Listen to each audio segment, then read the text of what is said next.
Bismillahirrahmanirrahim. Assalamualaikum warahmatullahi wabarakatuh. Innal hamdalillah nahmaduhu wa nasta'inuhu wa nastaghfiruh wa na'udzu billahi min shururi anfusina wa sayyiati a'malina. May yahdihillahu fala mudilla lahu wa man yudlil fala hadiya lahu. Asyhadu an la ilaha illallah wa asyhadu anna Muhammadan abduhu wa rasuluhu la nabiyya ba'da. Allahumma salli wa sallim ala nabiyyina Muhammadin wa ala alihi wa sahbihi ajma'in, amma ba'd. Shaimin was shaimat, jamaah Masjid Al-Ikhlas yang dimuliakan Allah Subhanahu wa ta'ala. Salah satu hikmah yang kita rasakan pada kondisi ini adalah kita melaksanakan ibadah Ramadan dengan begitu khusyuk, yang bekerja tidak disibukkan dengan agenda-agenda pekerjaan, yang bersekolah tidak disibukkan dengan agenda berangkat ke sekolah, yang mengajar pun demikian. Kita berkumpul dengan keluarga kita melaksanakan amaliyah Ramadan. Tentu di balik musibah yang kita hadapi pada hari ini, sungguh ini adalah sebuah anugerah yang Allah Subhanahu wa ta'ala berikan kepada kita. Karena itu, ketika kita memasang niat kita untuk menjadikan Ramadan ini dalam rangka mendekatkan diri kita kepada Allah Subhanahu wa ta'ala, maka ini adalah luar biasa. Amaliyah puasa yang kita laksanakan ini adalah akan mengangkat nilai-nilai spiritual kita. Allah Subhanahu wa ta'ala mengampuni segala kesalahan-kesalahan kita, mengampuni dosa-dosa kita. Allah Subhanahu wa ta'ala melipat gandakan pahala-pahala kebaikan, apakah itu pahala wajib maupun pahala sunnah dari ibadah-ibadah yang kita laksanakan. Allah Subhanahu wa ta'ala menjanjikan kita akan surganya dengan pintu tersendiri yang bernama Babur Rayyan, bagi orang-orang yang melaksanakan amaliyah Ramadan, bagi orang-orang yang berpuasa. Ma'asyiral muslimin rahimakumullah, Rasulullah sallallahu alaihi wasallam mengatakan bahwa orang-orang yang memiliki nilai spiritualitas yang tinggi adalah orang-orang yang melazimkan dirinya berpuasa, adalah orang-orang yang benar-benar merasakan lapar, menahan syahwatnya, menahan dari hal-hal yang bermaksiat kepada Allah Subhanahu wa ta'ala. Dan kebanyakan orang-orang seperti ini adalah orang-orang yang berada di dalam serba kekurangan. Karena itu Rasulullah sering memerintahkan kepada sahabatnya untuk meminta didoakan bagi orang-orang yang tidak mampu, orang-orang yang lapar. Doa orang-orang yang lapar adalah doa yang diijabah oleh Allah Subhanahu wa ta'ala. Ma'asyiral muslimin rahimakumullah, karena itu bagi orang yang beriman, berpuasa adalah sesuatu yang dinikmati, yang dirasakan, agar supaya hati kita menjadi hati yang tawaddu, hati yang memasrahkan diri hanya kepada Allah Subhanahu wa Ta'ala, karena merasa dirinya lemah, karena merasa dirinya memiliki keterbatasan, karena dirinya merasakan kekurangan yang begitu besar. Rasa lapar yang menggelayati diri kita menjadikan kita senantiasa tunduk dalam zikir kepada Allah Subhanahu wa Ta'ala. Mungkin banyak di antara kita hari-harinya adalah hari-hari yang kenyang, hari-hari yang perutnya selalu terisi di setiap waktu-waktu makan. Tetapi ketika berpuasa kita merasakan lapar, kita merasakan sesuatu yang dialami oleh orang-orang yang terbiasa dalam keadaan lapar. Begitu banyak di antara saudara-saudara kita, bahkan belum lama kita mendengar saudara kita di Serang yang minum air putih terus karena ingin menyusui anaknya. Tidak ada yang dimakan sampai akhirnya Allah Subhanahu wa Ta'ala mewafatkan dia dalam keadaan lapar. Masya Allah. Ini adalah bukan sebuah sekedar cerita yang mungkin selama ini kita mendengar cerita-cerita terdahulu. Zaman penjajahan Jepang, zaman penjajahan Belanda, orang tua kita merasakan kelaparan.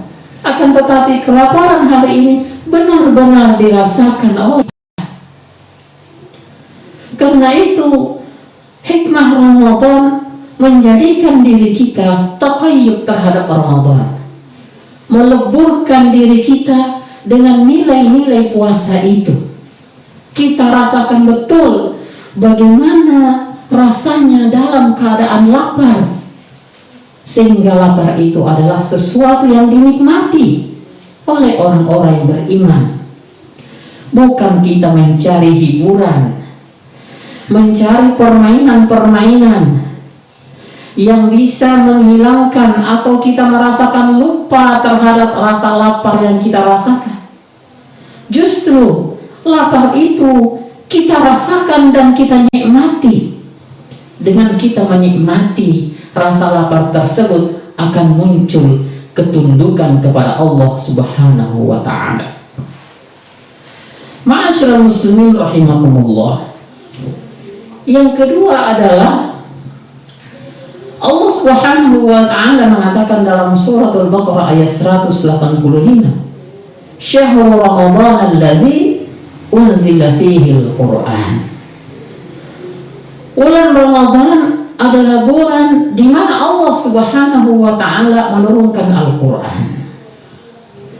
Karena itu ulama kita mengajarkan kepada kita bahwa bentuk ibadah, bentuk taqayyub dalam melaksanakan amaliyah Ramadan itu adalah membaca Al-Quran, mentadabburi Al-Quran.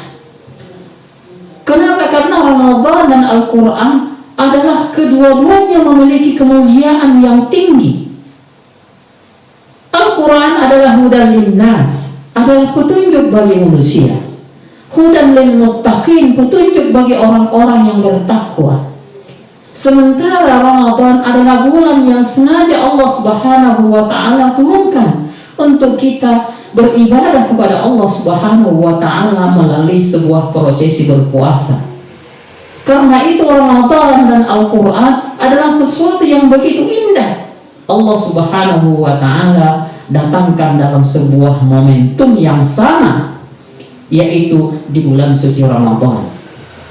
Al-Quran begitu istimewa bagi kita. Bahkan kitab-kitab terdahulu Allah Subhanahu wa Ta'ala juga menurunkan di bulan suci Ramadan. Dalam Ibnu Katsir dikatakan bahwa mushaf yang diturunkan kepada Ibrahim alaihi salatu wassalam itu adalah diturunkan pada malam 1 Ramadan. Kemudian Taurat Allah Subhanahu wa Ta'ala turunkan kepada Nabi Musa itu di malam ke-13 Ramadan. Injil Allah Subhanahu wa taala turunkan kepada Nabi Isa itu pada malam yang ke-6 bulan suci Ramadan. Demikian juga Al-Qur'an diturunkan oleh Allah Subhanahu wa taala kepada Rasulullah sallallahu alaihi wasallam pada malam ke-24 Ramadan.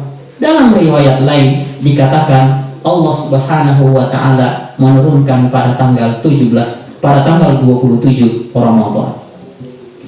Karena itu ma'asyiral muslimin rahimakumullah, begitu ruginya kita apabila Ramadan ini berlalu di hadapan kita, lalu kemudian kita tidak melaksanakan taqayyub, meleburkan diri kita antara Al-Quran dan juga Ramadan, ibadah puasa.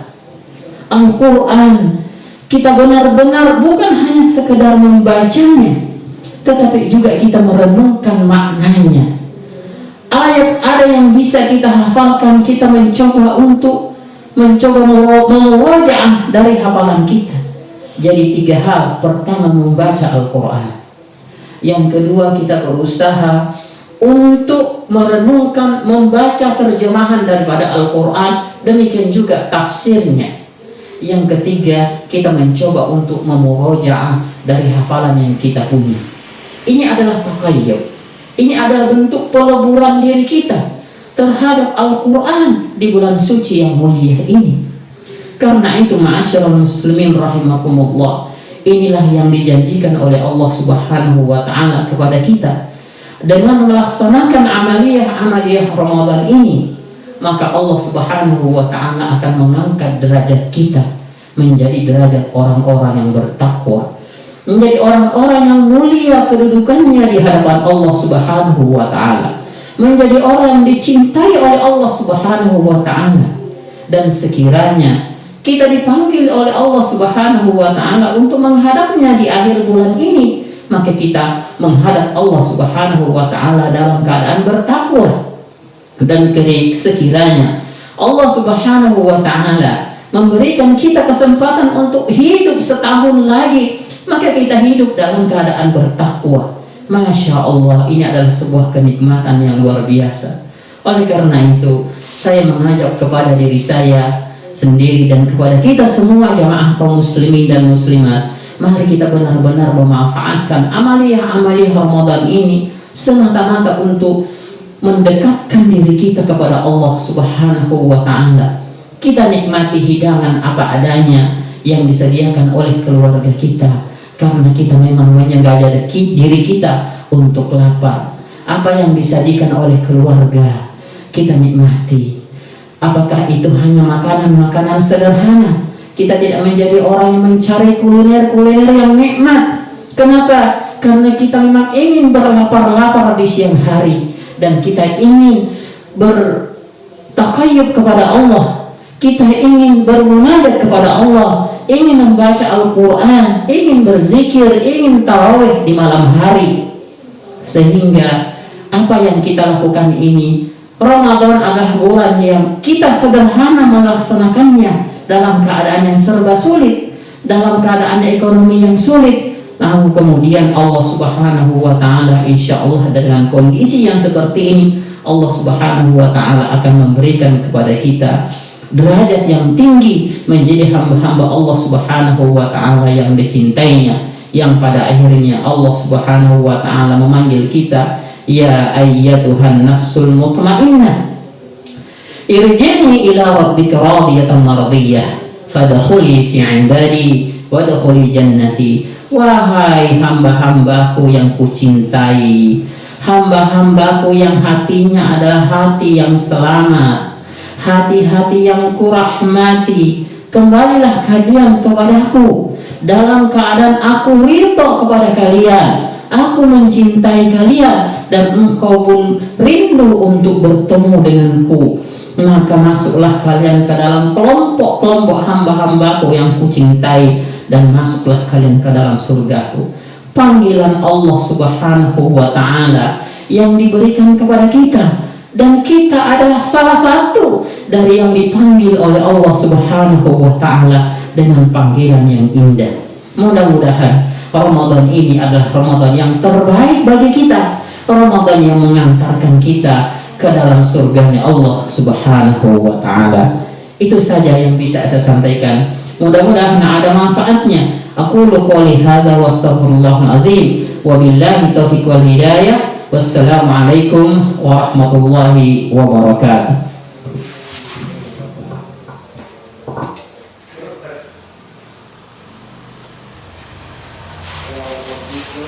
Kenapa?